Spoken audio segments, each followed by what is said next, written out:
Tollywood star hero power star Pawan Kalyan గారు సినిమాల్లోనే కాదు రాజకీయాల్లోనూ పవర్ స్టార్ అనిపించుకున్నారు. గతంలో కేవలం ఒకే ఒక్క ఎమ్మెల్యేను గెలిపించుకున్న ఈయన నాయకుడు ఇదో పార్టీ అంటూ ఎగతాళి చేసిన వారితోనే పోటీ చేసిన ఒక్కచోట కూడా ఓటమనేదే లేదు. ఈయన కదా నాయకుడంటే ఇది కదా పార్టీ అంటూ ఇప్పుడు పొడిగించుకుంటున్నారు.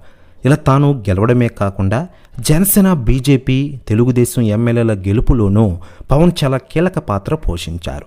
ఇంకా చెప్పాలంటే ప్రస్తుతం ఆంధ్రప్రదేశ్లో కూటమి ప్రభుత్వం ఉందంటే అది పవన్ చలవే అనడంలో అతిశయోక్తి లేదు.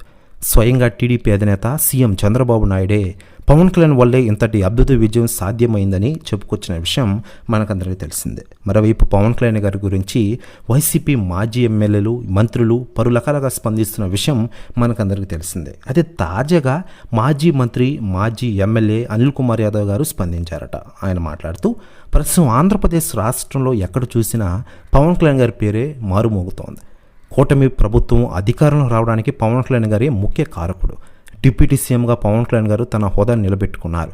పవన్ కళ్యాణ్ గారి ఫ్లెక్సీలు ఆ రోజుల్లో నేను కట్టేవాడిని, ఆయనకు నేను పెద్ద అభిమానిని అప్పట్లో అంటారట అనిల్ కుమార్ యాదవ్ గారు. ప్రెస్ న్యూస్ కూడా తెగ వైరల్ అవుతోంది ఆంధ్రప్రదేశ్ రాష్ట్ర రాజకీయాలు. కాకపోతే పవన్ కళ్యాణ్ గారికి విజయం అంత ఈజీగా రాలేదు. 10 ఏళ్లకు పైగా పట్టు వదలని విక్రమార్కుడ రాజకీయాలను సాగించారు. దత్తపుత్రుడు, ప్యాకేజీ స్టార్ అంటూ అవమానించినా తట్టుకున్నారు. 3 పెళ్లిళ్ళు అంటూ వ్యక్తిగత జీవితంపై విమర్శలు సైతం భరించారు పవన్ కళ్యాణ్ గారు.